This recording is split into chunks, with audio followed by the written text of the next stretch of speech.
pero me encanta. Quizás en las actitudes, si hubiera sido la época de clase fariseo, le habría dicho: has roto el protocolo, has hablado en medio de la celebración. Pero estamos en una dispensación nueva y nuestro Dios no es tan protocolario.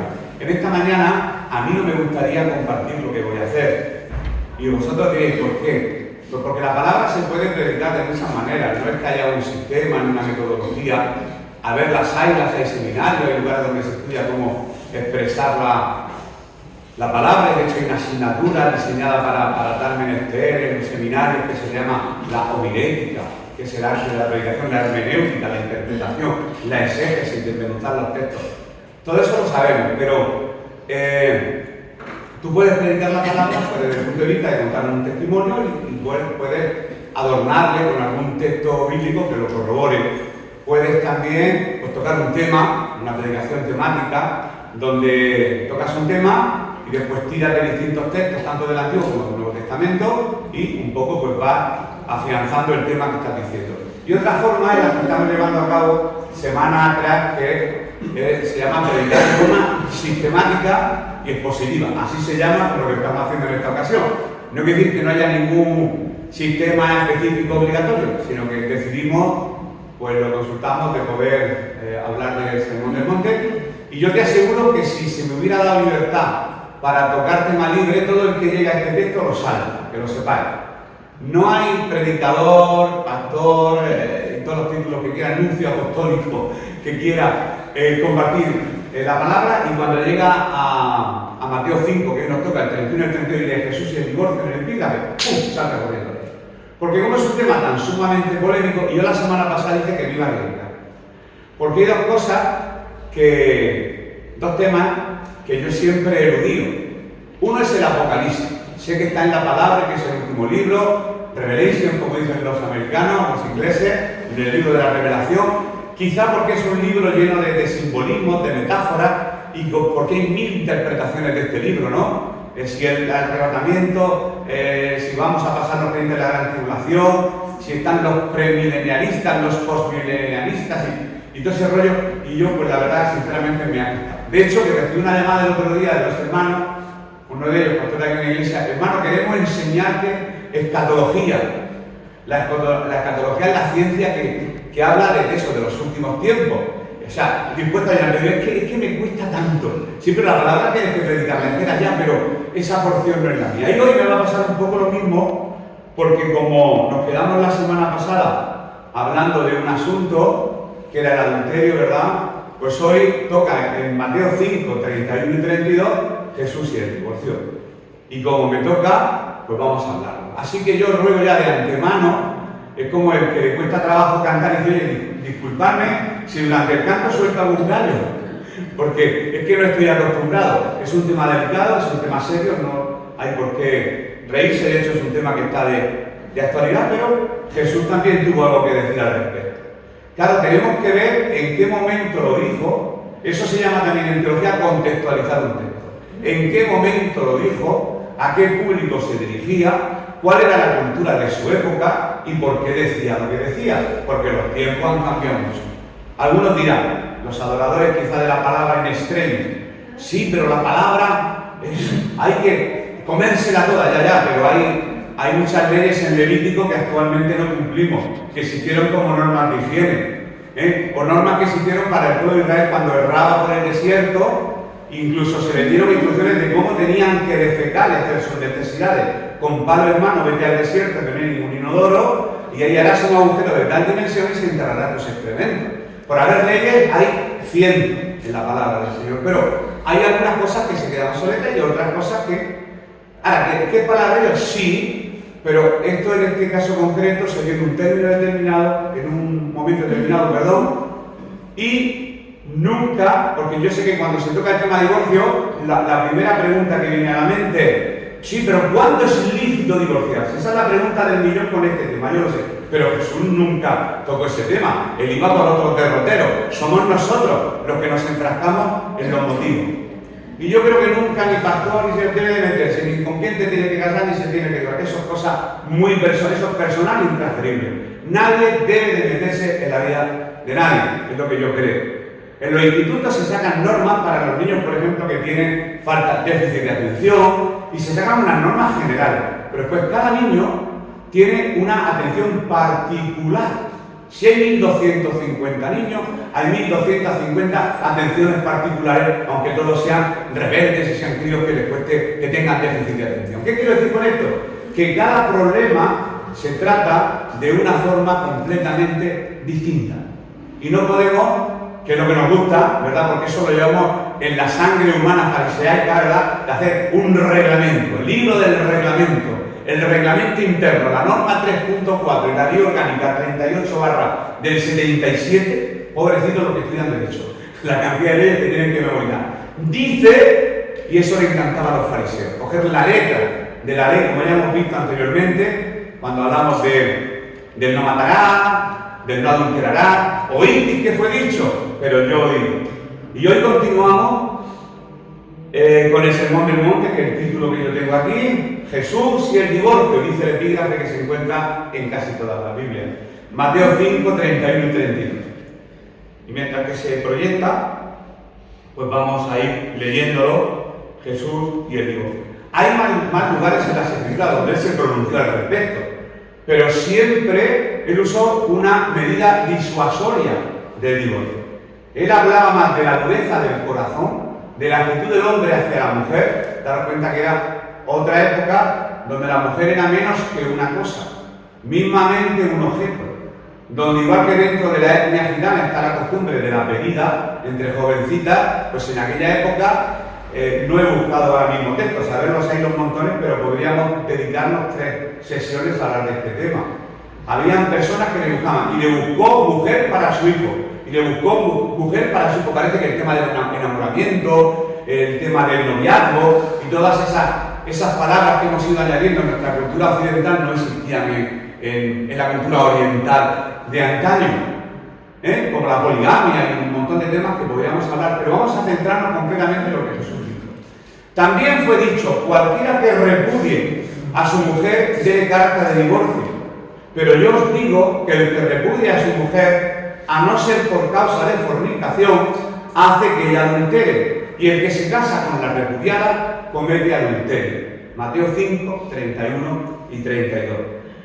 Yo sé que no podemos evitar cuando leemos, y de hecho preparando el mensaje que digan carnal, no entiendo nada, no puedo entenderlo, me cuesta. ¿Sabéis por qué? Porque intentaba traer el mensaje de Jesús al siglo XXI y no me cuadraban muchas cosas. No digo que Jesús no dijera la verdad, no digo que la palabra de Dios no es palabra de Dios, pero sí lo que sé que el escenario ha cambiado.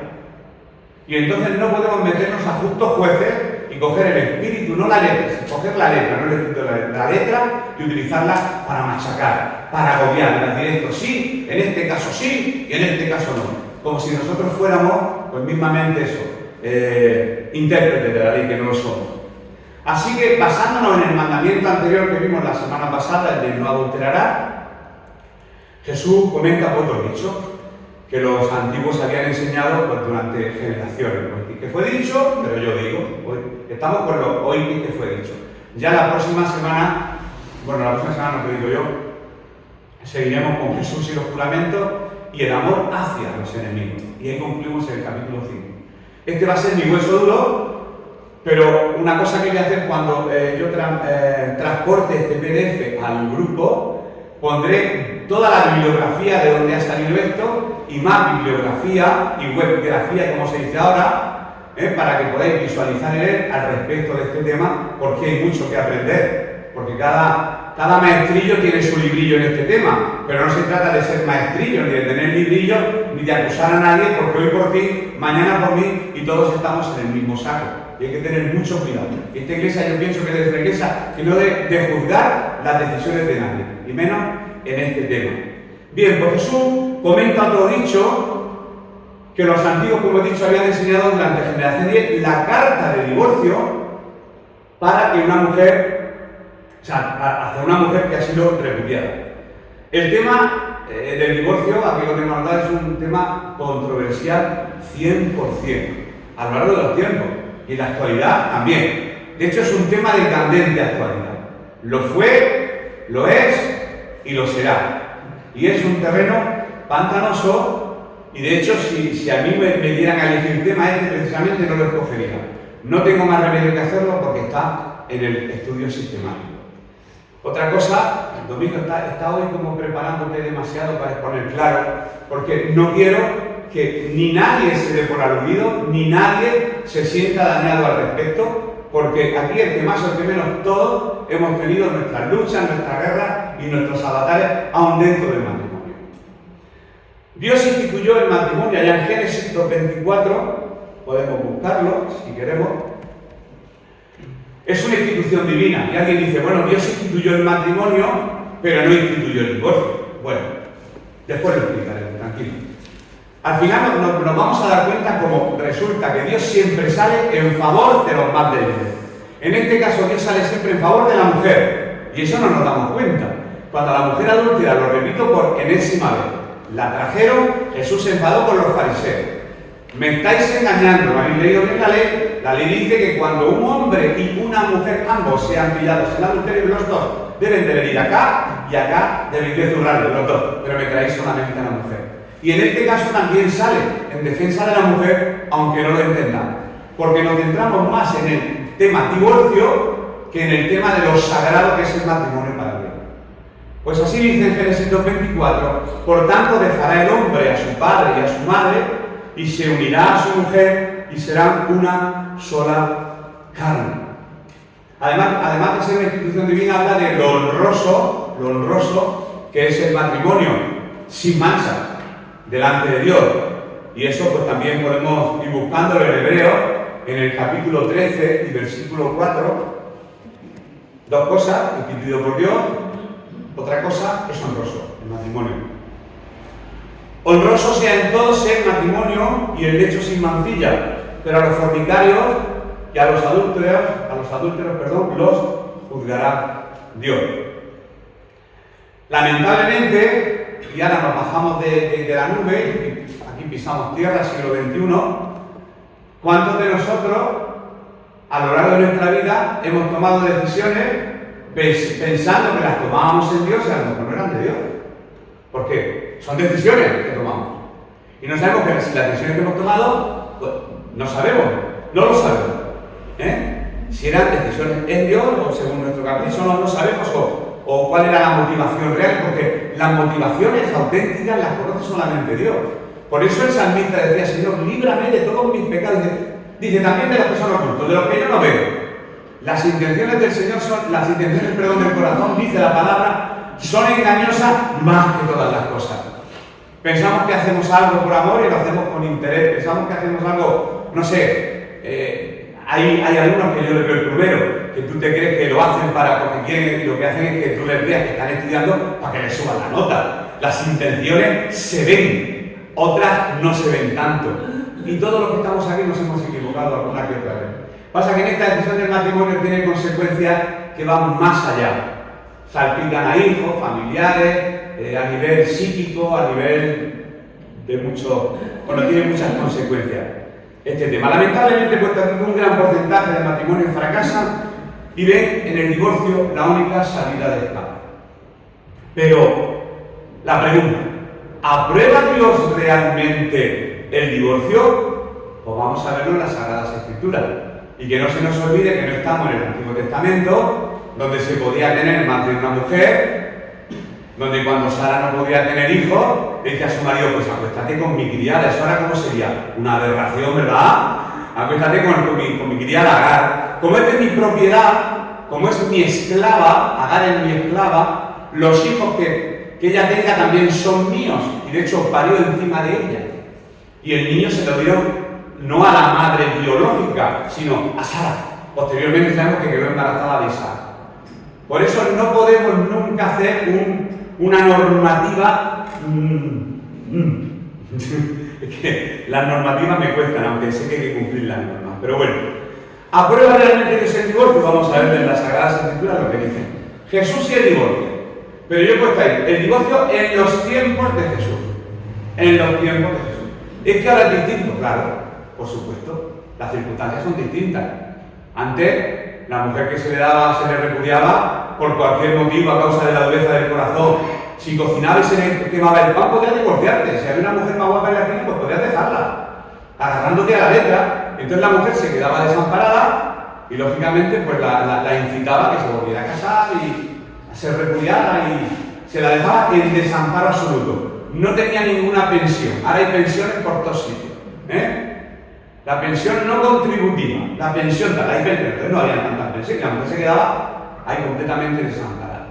Y a Jesús le importaba más eso que otra cosa, la situación de la mujer. Y él quiere aliviar la angustia de esa mujer que dejaban tirada por cualquier causa, que era mismamente un objeto, y él no estaba de acuerdo con eso. Hemos leído, no va a hacer falta proyectarlo de nuevo. También fue dicho, cualquiera que repudia a su mujer dele carta de divorcio, pero yo digo que el que repudia a su mujer, a no ser por causa de fornicación, hace que ella adultere. Y el que se casa con la repudiada comete adulterio. Cuando Jesús dijo, cualquiera que repudia a su mujer dele carta de divorcio, se estaba refiriendo a un texto, eso sí lo vamos a buscar, de Deuteronomio, capítulo 24, versículo 1. Que una vez más, cuando los judíos cogieron la Torá, hicieron la Mishnah, y después, estiraron y cogieron los mandamientos, las leyes a su antojo y conforme a sus intereses, pues volvieron de nuevo aquí a meter la zarpa.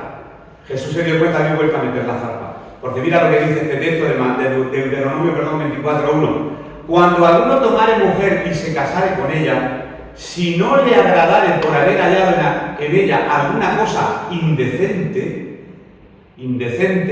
le escribirá carta de divorcio y se la entregará en su mano y la despedirá de su casa.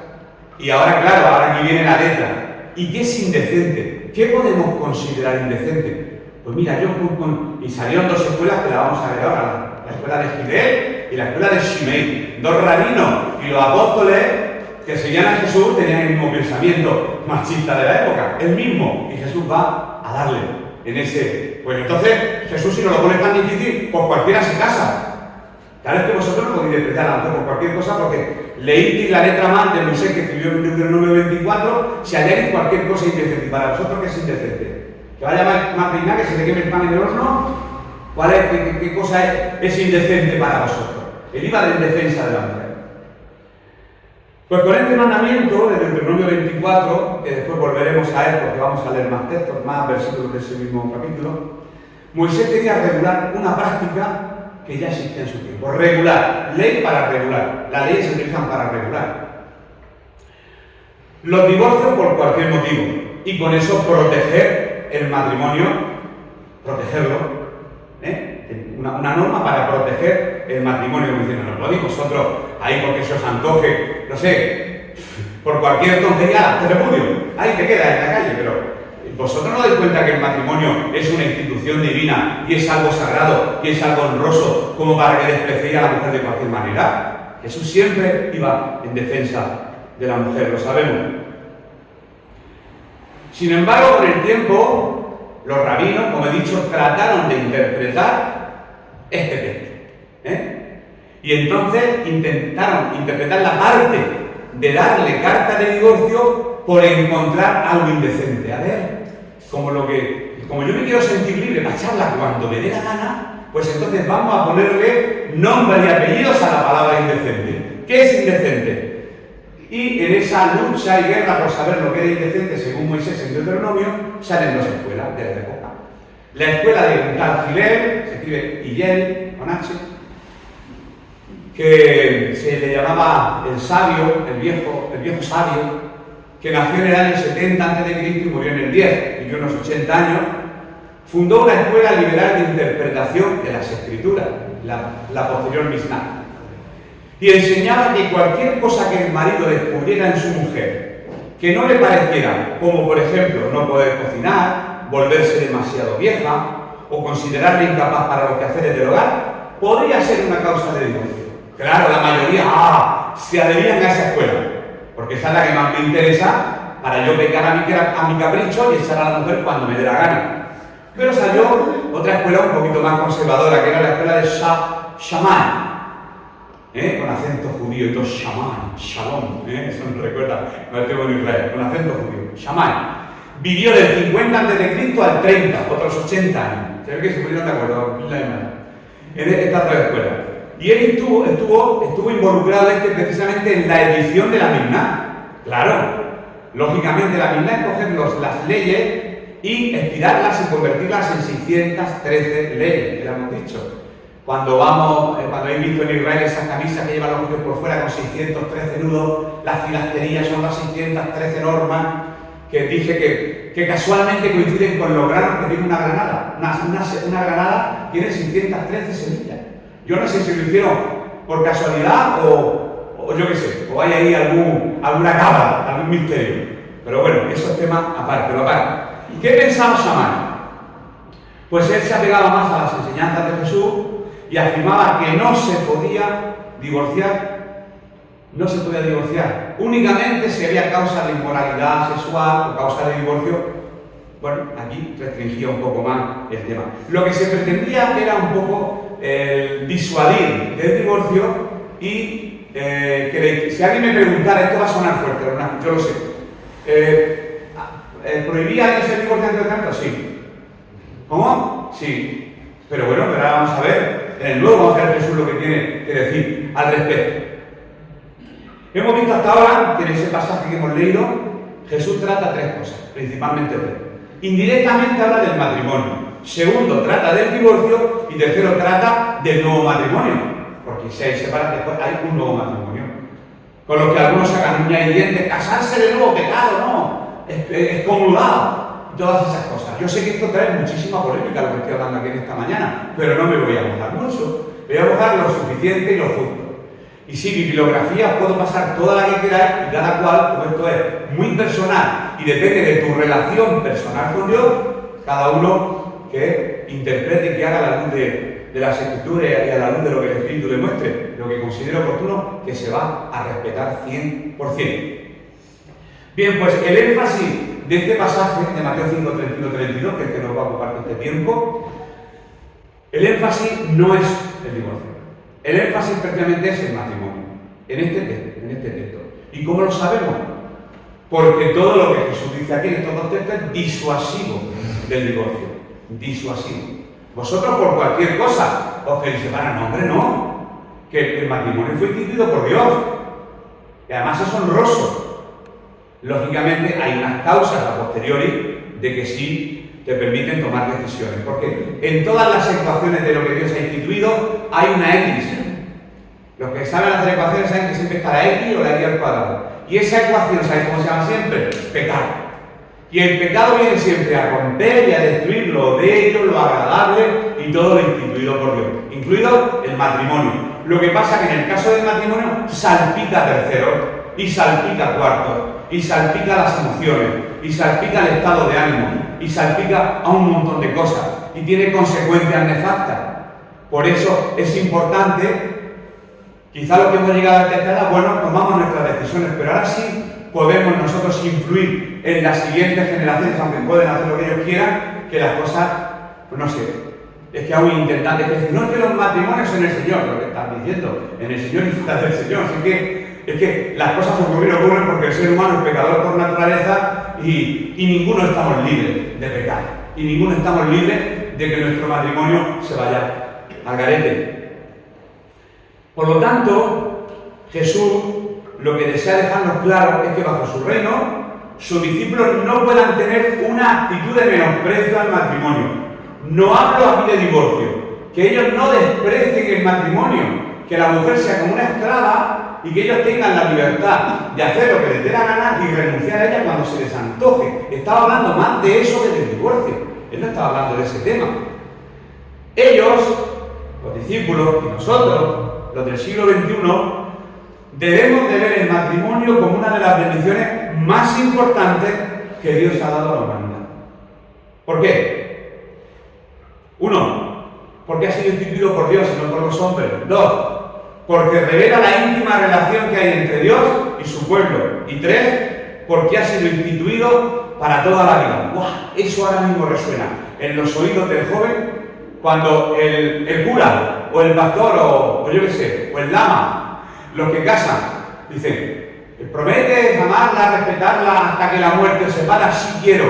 Fulanita, aceptas como tu legítimo, no me acuerdo, como legítimo esposo a fulanito y tal, y prometes amarlo, respetarlo, cuidarlo todos los días de tu vida hasta que la muerte os separe o hasta que el Señor os llame a su presencia, así quiero. Pues con la autoridad del Señor me otorga, yo te declaro marido y mujer, ahí viene el aplauso y viene el beso. El protocolo de la boda lo conocemos, todos los que hemos estado en boda, claramente, y los que hemos celebrado boda. Pero aunque todo esto es cierto, a la luz de la Escritura, que es instituido por Dios, que es honroso y que Dios lo instituyó para siempre, hay una realidad. Hay una realidad, no seamos ingenuos.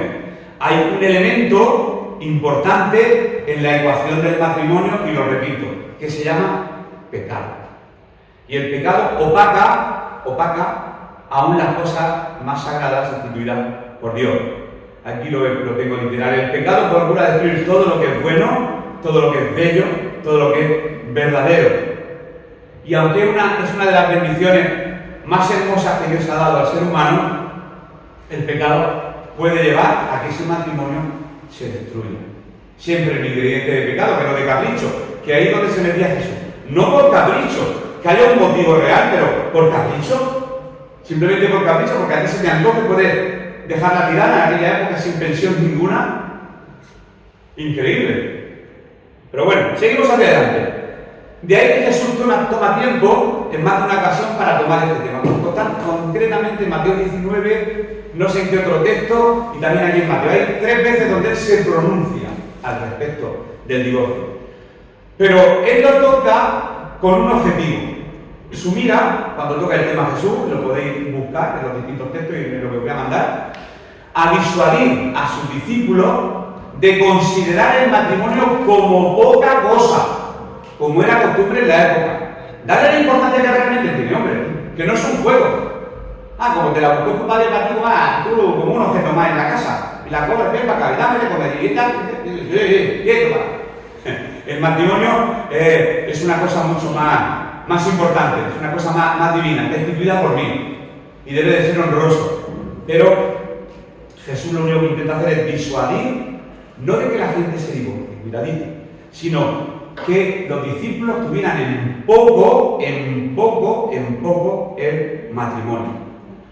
Lógicamente, como seguidores de Jesús debemos de tener una doctrina sobre el divorcio personal, no escrita. Esta iglesia de Asamblea de Hermanos de Calle José López Martínez opina lo siguiente, porque si os digo la verdad, he escuchado 11 predicaciones sobre el divorcio y ninguno dice lo mismo.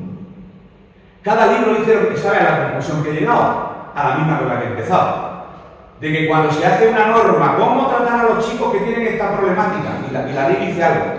Pues el niño debe de permanecer en el lado de él. Y después, cuando me pone a tratar, cada niño es un mundo. Y cada matrimonio es un mundo. Y a cada persona hay que tratarla de forma completamente particular. Y cada tema, y no podemos juzgar todos los temas por igual y pasarlo todo por el mismo embudo, como cuando hacíamos la mili papa en antaño. Y yo recuerdo que iba a enfermería y digo, me duele aquí, una pastilla, me duele aquí, la misma pastilla, me duele aquí, la misma pastilla. La pastilla del ancla es la que te daban en la mili. Y nosotros los cristianos le damos la pastilla del ancla para cualquier problema que tengamos. Y cada problema tiene una situación específica, en un momento específico, de una manera específica. Hay que estudiar todos los asuntos. Y no podemos aplicar la ley del embudo, porque podemos hacer mucho daño como iglesia, dejar heridas a muchas familias, que yo creo que esta iglesia no vamos a entrar en ese asunto. ¿La realidad del divorcio es una realidad? Sí, en el versículo 31, lo hemos leído. También fue dicho, cualquiera que repudie a su mujer, dele carta de divorcio, por lo tanto es una realidad, aún en aquella época. Pero detrás de esta oración no de orar, oración de frase, detrás de esta frase están las disposiciones que hemos leído también en Deuteronomio. Porque Jesús cuando hablaba, hay gente que dice, Jesús, ¿a qué Biblia se refería cuando dice hoy que fue escrito? Al Antiguo Testamento. Jesús nunca habló del Nuevo Testamento porque no estaba escrito. Cuando él hablaba de las Escrituras, se refería al Antiguo Testamento, la ley, los profetas y demás. Pues según Deuteronomio 24, ahora vamos a leer Deuteronomio 24, del 1 al 4 hemos leído el 1 y ahora del 1 al 4, donde hablamos de lo que es indecente. Cuando alguno tomare mujer y se casare con ella si no le agradare por haber hallado en ella alguna cosa indecente, le escribirá carta de divorcio y se la entregará en su mano y la despedirá de su casa, y salida de su casa podrá ir y casarse con otro hombre. Podrá ir y casarse con otro hombre, tiene libertad, segunda nupcia. Pero si la aborreciera este último y le escribiera carta de divorcio y se la entregara en su mano y la despidiere de su casa, o si se hubiere muerto el postrer hombre segundo que la tomó por mujer, no podrá su primer marido que la despidió volverla a tomar para que sea su mujer, después que fue envilecida, porque es abominación delante del Señor y no has de pervertir la tierra que el Señor tu Dios te da por heredad. Como diciendo, piénsatelo bien antes de darle carta de divorcio por cualquier tontería, por cualquier antojo y porque tú tengas en bien poco la institución divina del matrimonio, porque después no va a volver la mujer a ti. Y entonces se lo pone más difícil. Lo que pasa es que, lógicamente, de todo este texto, los fariseos, las escuelas de Gilel sobre todo, cogió el tema de cualquier cosa indecente. Y ahí ya, en la Misná, añadieron lo que les dio la gana. Y Jesús siempre viene eso.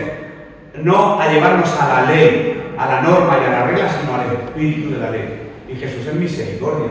Y Él es amor. Por lo tanto, nosotros no podemos ser ni inmisericordia, ni estar sin amor. La Biblia reconoce la realidad del divorcio, reconoce la triste realidad que hay esposos y esposas que se divorcian, y el pasaje de Deuteronomio que está detrás de esta oración nos enseña, que hemos leído de Deuteronomio, nos enseña varias cosas. Uno, a diferencia del matrimonio, el divorcio no es instituido por Dios. Dios instituyó el matrimonio en el jardín del Edén, antes de la caída del hombre, indicando que es bueno y no es pecaminoso. Pero es el hombre el que instituye el divorcio cuando procura separar lo que Dios ha unido. ¿Sabéis la fórmula? Y lo que Dios ha unido, que no lo separe el hombre. Ese formulismo también lo hemos oído cuando hemos acudido a la boda. Segundo, punto de Deuteronomio. Aunque Dios no instituyó el divorcio, Él proveyó en el Antiguo Testamento una ley que protegiera a las mujeres de los abusos de los hombres. Pero fijaros si ha pasado el tiempo y todavía la guerra continúa, ¿verdad? A mí está después que me meto en política, no quiero. La igualdad, el hombre, así. Y ese tema es eterno, Y estamos en el año 2022. Y yo pienso que si Cristo lo viene hasta el año 5000, en el 30.000, en el año 3084, se seguirá tocando el mismo tema. Es un tema peliagudo, Ahí sí que no entro, porque me podéis fusilar aquí. Él proveyó en el Antiguo Testamento una ley que protegiera a las mujeres de los abusos de los hombres. Y esa es la ley, pues, de Deuteronomio 24, los 4 que hemos leído. Bien, el propósito de esa ley era proteger a la mujer cuando era repudiada por su esposo por cualquier cosa, que no fuera adulterio, por cualquier cosa, porque se le antojaba, oye, que ya te has vuelto vieja y me gusta más la vecina de enfrente que es más joven que tú. Por Dios, vaya un motivo, ¿verdad? Aparte, ya no me tratas con tanto cariño más que fuera. Y Jesús quería reconvenir, ese era el tema. Así que en este mandamiento se lo pone difícil Moisés porque tiene que hacer el hombre 3 cosas. Su esposo, mira, ella primeramente recibía una carta de divorcio, su esposo se la tenía que poner en su mano personalmente y luego la podía despedir de la casa. ¿Por qué ese proceso en 3 partes? Pues con mira que el esposo no actuara a la ligera, que no actuara de cualquier manera. Mira, hay que hacerlo así, así y así. Y si lo haces así, así o así, tendrás esta consecuencia, esta y esta. Entonces, no, pues me lo voy a pensar bien. Si esto tiene restricciones y no es como dice Shimei o el Gilel, que podía echarla por cualquier cosa. Entonces, ya no juego, ya no me caso, porque no quiero entrar por el aro de lo que tú estás diciendo. Porque a Jesús le preguntaron, Señor, ¿es lícito que un hombre repudie a su mujer?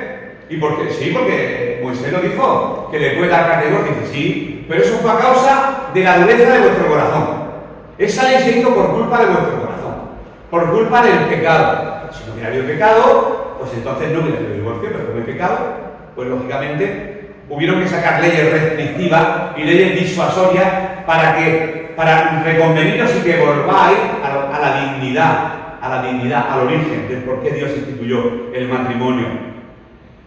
Y tercer punto, esa ley procuraba también disuadir al esposo de tal práctica. ¿Cómo? pues al decirle que si se divorcia de ella, dándole la carta de divorcio y ella se casa con otro, y este otro la repudia, también no muere, la has perdido para siempre. Una vez que sale ya no vuelve. No la puede recibir luego que ha sido envilecida por su segundo esposo. Y hablando de norma, no intentéis traernos al siglo XXI que nos volvemos locos. Entonces yo el primero, vamos a quedarnos allí y ahora volveremos a Estamos en el siglo I. Tira para atrás 2000 años. ¿Por qué existe el divorcio? Por la dureza del corazón del hombre. Por la dureza del corazón del hombre. La causa siempre es el pecado. El pecado que está en todos los seres humanos, bueno, y por el origen, si empezamos a hablar, pues desde la caída de los primeros padres. Pero es cierto que esto es una realidad no solamente en el mundo, entre los inconversos, sino también en la Iglesia de Cristo. Es una realidad que tenemos que aceptar, está ahí y punto. Jesús nos dice que nosotros tenemos que pensar, que tenemos que escribir y vivir de otra manera. Nuestra vida debe ser vivida de tal manera que el matrimonio sea honrado, como dice el autor de Hebreos 13:4, que ya lo hemos leído. Honroso sea en todos el matrimonio y el lecho sin mancilla. Pero la tentación está a la vuelta de la esquina. No nos equivoquemos. El pecado está presente en todos nosotros, hombre y mujer, ¿vale? Hombre y mujer. Y nosotros, lógicamente, pues como seguidores de Jesús, ¿qué estamos haciendo? Estamos trabajando con nuestro carácter, trabajando con nuestros pecados, trabajando con nuestras malas actitudes, pues que muchas veces destruyen el matrimonio. Hay gente que dice, sí, pero bueno, esperemos a que la persona se restaure y después... Pero ¿y si no se restaura nunca? ¿Y si no se restaura nunca? Porque nosotros hemos tenido que vivir situaciones. En cierta ocasión, pues que no hay que nombrar, porque hace ya 20 años un chico vino a la comunidad y se empezó a ponerse bien, pero 20 y tantos años separado de la mujer con unos problemas tremendos que le daban, y fuimos a hablar con la mujer, enviados nosotros en nuestra ignorancia a decirle, oye, que este chico está poniéndose bien, que sería bueno que volvieras con ella. Ella nos cerró la puerta nada más vernos, y con el daño que me ha hecho, nunca jamás volveré a hacer de intermediario, nunca, en un matrimonio, en ese asunto, que cada uno se las apañe como pueda, lo siento, un consejo así, pero meterle en la vida personal de las decisiones ajenas, menudo daño podemos hacer si nos metemos aquí a salvavidas. No podemos ser salvavidas de nadie. Podemos orar, podemos consolar, pero decir debes de hacer esto porque el reglamento de nuestra iglesia, artículo 3/4 lo dice, nunca, nunca. Cada matrimonio y cada ser humano es un mundo y lo sabemos. La gracia de Dios está en ti, eso lo sabemos, el hermano lo ha hablado. El Espíritu Santo obra en nuestra vida, también lo sabemos. Y Dios nos revela en su palabra lo que hay que hacer con el pecado, hacerlo morir por el Espíritu, hacer morir lo terrenal, las obras de la carne, por el Espíritu Santo, que Dios ha puesto dentro de nosotros. Y nos ha dado de recursos. Tenemos hermanos, ya no solamente hablo de pastores o ancianos, hablo de hermanos maduros en la fe, personas experimentadas, hablo incluso de psicólogos, sí, que nadie se me escandalice. Tenemos la palabra de Dios, tenemos la oración, tenemos recursos, para abordar este problema, hay muchos recursos, para poder buscar la dirección y la fuerza para lidiar en todos los problemas que se avecinan dentro del matrimonio. Hay momentos y hay ocasiones en las que es aconsejable, por la salud del cónyuge o cónyuja y por la salud emocional de los propios hijos, boom, boom. Es lo que cree mi corazón. Ya me he mojado un poquito. Creo que por la salud, si es necesario, hay que hacerlo. Creo que sí. Es lo que yo creo. Después me podéis rebatir lo que queráis, pero yo creo que sí. Hay motivos por los cuales sí. Así que busquemos ayuda a tiempo. Yo no voy a revelar nada personal mío, pero busquemos ayuda. Si hemos necesitado ayuda, pues la hemos buscado. Hay hermanos, hay psicólogos que sí, te pueden ayudar. Hombre, yo nunca he sido un psicólogo cristiano. No me da la razón, he tratado a un psicólogo cristiano. Y son maravillosos. Si tenemos dificultades, no tengamos temor. Y debemos de ser una iglesia que no se ponga ni a juzgar ni a decir. Yo he puesto las frases que no podamos decir. Anda, y eso que era un líder. Y eso que era un matrimonio ejemplar, y los cultos, cómo levantaban las manos, fíjate, ya se han separado. Anda, ¿qué haría ella? ¿Qué haría ella? Y ya estamos conjeturando, ya estamos juzgando, ya nos estamos metiendo en camisa de 11 varas. Y estamos jugando algo que no nos concierne como cuerpo de Cristo. Pero no nos concierne en cuanto a meternos en la voluntad ajena. Porque cada ser humano tiene su propia voluntad y sus propias motivaciones por las cuales toma una decisión.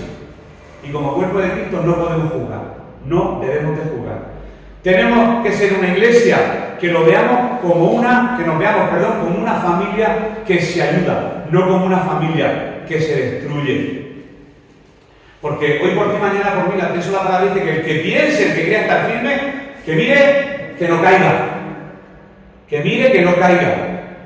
Porque, y de nuevo volvemos siempre, ¿os dais cuenta? Esta palabra se ve que el Sermón del Monte tiene un espíritu, lo tiene, el Espíritu de Dios.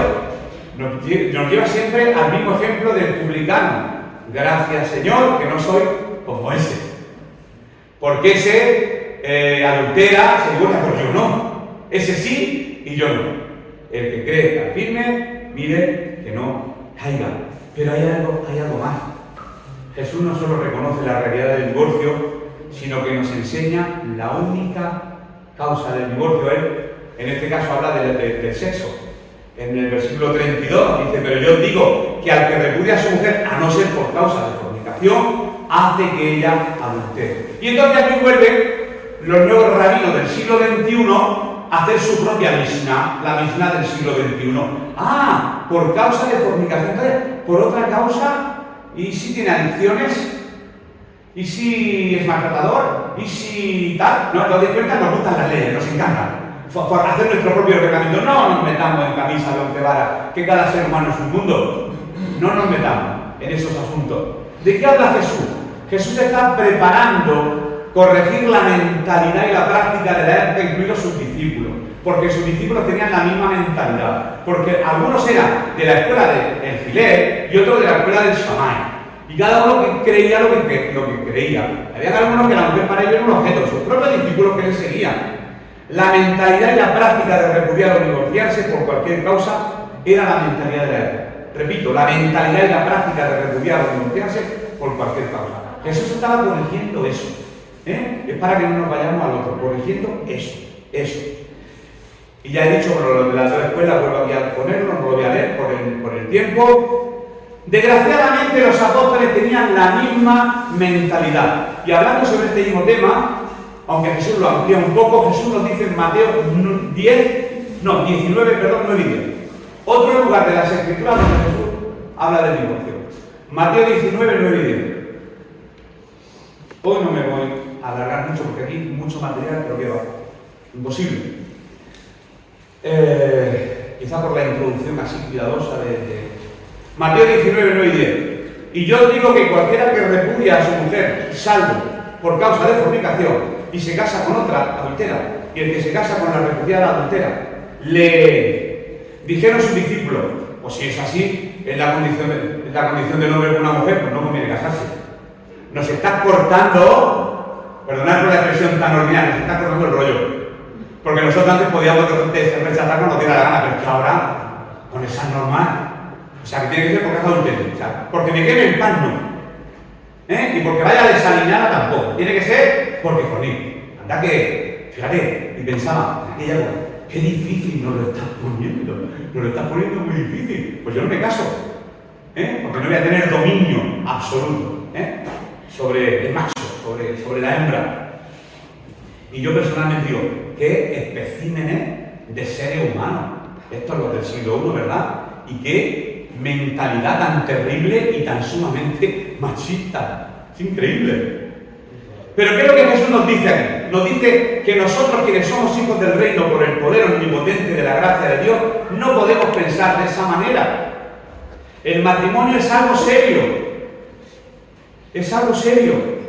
Y la única causa que era clara para poder resolverlo, pues en este caso era la fornicación. Después Pablo lo amplía y dice: ¿y si tu marido? Habla de marido, no sé, siempre la mujer es la que sale perdiendo con Pablo. Pero bueno, vamos a traducir al siglo XXI. Y si el marido de la mujer es incrédulo y te deja, pues entonces eres libre. Por motivo de incredulidad, por motivo de fornicación, y los motivos se van incrementando conforme los tiempos van avanzando. Y los motivos son muy particulares y cada persona conoce su vida y conoce su matrimonio. Explico este asunto con un ejemplo. Cuando una persona incumple un contrato, la parte perjudicada tiene dos opciones. Uno, exigir el cumplimiento del contrato. 2, o anular. O anular el mismo. Es que no hay una tercera opción. Cielo e infierno, el purgatorio es un invento. O exigir el cumplimiento del contrato o anular dicho contrato. De la misma manera, lo es aquí. Uno de los cónyuges ha cometido, en este caso, en esta restricción, el pecado sexual, le ha sido infiel a su cónyuge. Jesús nos dice, esa es la única causa para divorciarse entre los creyentes. Pero fue una medida disuasoria, no una norma explícita para considerarlo la única causa del divorcio. ¿Y por qué Jesús no toca todas las causas? Porque no es su énfasis. Su énfasis no está en las causas. Mira, os voy a dar una lista por las causas que podéis divorciar. Por esto.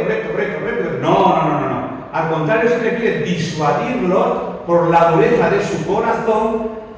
Sigo todavía en el siglo I. Al siglo XXI no me baja un par de veces, pero me he vuelto a subir al tren del siglo I porque yo sé que esto confunde muchísimo y la mente ahora mismo tiene muchísimas preguntas, yo lo sé. Y si ahora tuviéramos un debate como el que muchas veces me ha propuesto hacer José Luis, que lo tendríamos que hacer un día, ¿verdad? Un debate fuera en la iglesia, en cualquier sitio, y hablar temas de actualidad, temas que la gente no quiere ni hablar. Los dos temas que guarda de la iglesia son este y la homosexualidad. ¡Bum! No quieren ni hablarlo. Si existe y real, tendremos que hablarlo.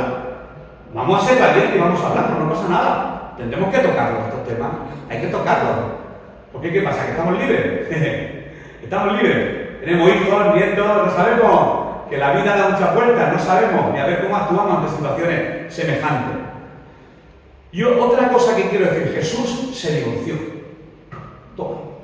Si Domingo no estaba casado, hay un texto y ahora lo vamos a buscar. Por lo tanto, Jesús se divorció, tenía motivos y con sus motivos él se divorció.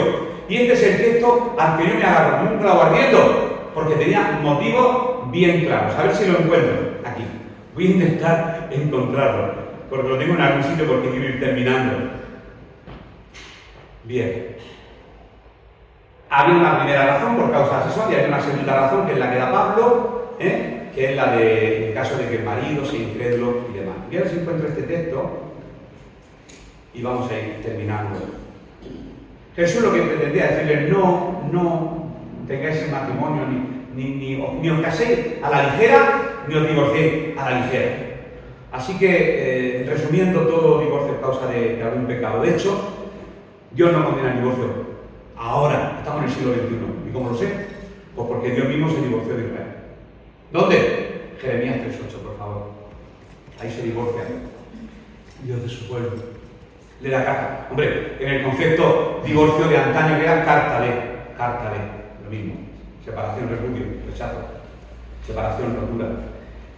Jeremías 3:8 dice, ella, Israel, la nación, vio que por haber fornicado la rebelde Israel, yo la había despedido y dado carta de divorcio, pero no tuvo temor la rebelde Judá, su hermana, sino que también fue ella y fornicó. Por lo tanto, el mismo Dios dio carta de divorcio a su pueblo, porque la fornicación no solamente ahora, vamos a describir palabras según la RAE, fornicaciones, pero se puede fornicar de muchas maneras, con traición. Traicionaron a Dios porque se unieron a otros pueblos, se unieron a otras costumbres paganas, y adulteraron, corrompieron la relación. Y Dios dice que se divorció de su pueblo. Así que deciros que hay vida después del divorcio. La gracia de Dios es suficiente para consolarnos y para fortalecernos. Hay vida. Después del divorcio hay vida. Lógicamente, Cristo ama a su iglesia. Él fue fiel en el pacto que hizo, pero nosotros somos seres humanos y nosotros podemos meter la pata. Él sabe lo que es amar a un cónyuge. Él ama a la iglesia y te ama a ti, que eres parte de la iglesia, si eres creyente genuino. Pues busquemos de Él la gracia del cónyuge perfecto. ¿Dónde se puede encontrar la gracia? Pues la gracia de un cónyuge perfecto, Cristo en relación con su iglesia, a la que llama su esposa. Y tiene una relación perfecta, nosotros no, porque nuestra relación, ya he dicho, entra el pecado y por eso ocurren estas cosas. Algo instituido por Dios se rompe como consecuencia del pecado, ni más ni menos, lo cual no debemos de jugar, y lo diré siempre. Quizá esto sí es terminar de verdad, la 1:20, hasta las 2 tenemos tiempo, que es cuando comemos. Quizá quede una pregunta en el aire, y me voy a mojar un poquito más. ¿Cuándo es lícito divorciarse? En la época de la ley, el divorcio tajantemente no se podía llevar. Estamos en la época de la gracia y es tan personal que nadie debería meterse jamás en este asunto. Es algo muy punto suspensivo personal. Ni tampoco vamos a hacer aquí una lista de pecados: infidelidad, malos tratos, abandono, incumplimiento del pacto matrimonial, etc. Cada persona es un mundo, así como cada matrimonio también es un mundo. No manipulemos nunca estas situaciones, ni digamos a nadie con quién se debe de casar ni cuándo se debe divorciar. Este error lo hemos vivido algunos o muchos de los que estamos aquí. Anda que a mí me decían poco, bueno, menos en Canadá, lo sabes, ahí delante me da igual. A ti te conviene domingo, la Mariló, ¿has visto la Mariló? Fíjate, mira, no, te conviene fulanita. Y me buscaban la novia. Me buscaban la novia constantemente. Y esta pega para ti. Y esta no pega para ti. Madre mía, parecemos gitanos, estamos aquí viviéndonos los unos a los otros. Y la Pepi me dijo un día: ¿y la encarnica? ¿No estás fijando en encarnica? Me la nombraron también en encarna. Sí, vivan buscando novia. Allí en la iglesia. Pero bueno, no manipulen las situaciones. Por lo tanto, todas estas cosas que he dicho, no cumplir la promesa hecha el día de la boda, no cumplir la promesa como fidelidad, porque lo decimos, son promesas que se hacen delante de la iglesia y delante de Dios, ¿verdad? Cuidado, respeto, y después si no se cumple, pues se ha roto el pacto, y se ha roto el pacto, pues no hay matrimonio. Si no hay matrimonio, la persona es libre. La persona es libre. Ya me voy a dar.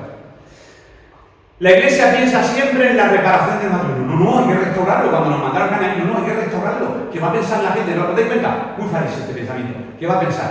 Pensamos más en la restauración del matrimonio que en las consecuencias de los hijos, que hay seres humanos por el medio. Hay seres humanos que están recibiendo daño y trastornos. ¿Pero qué estamos hablando? A veces a lo mejor es hasta saludable. Es saludable esa separación. Es muy saludable. Lo siento, me estoy mojando. Puede salpicar cónyuges, hijos, familiares. Uno o una infiel, maltratador, maltratadora, crea trauma. Entonces, aunque la iglesia intente reparar el matrimonio, pierde el tiempo. Porque nosotros, ¿quién somos para reparar nada? Esos son los cónyuges, delante del Señor, tienen al Espíritu Santo, y ellos saben lo que tienen que hacer. Y lo que hagan, lo han hecho delante del Señor. Nosotros como iglesia tenemos que apoyar, tenemos que bendecir. Y no tenemos nunca que maldecir, ni hablar mal de. Yo sé que es un tema conflictivo, no voy a hablar más. Hasta aquí lo dejo. No hay una receta, para todos, sino que había una receta individual para cada uno. Y esa receta es la revelación del Espíritu Santo para tu situación y mi situación matrimonial. Como yo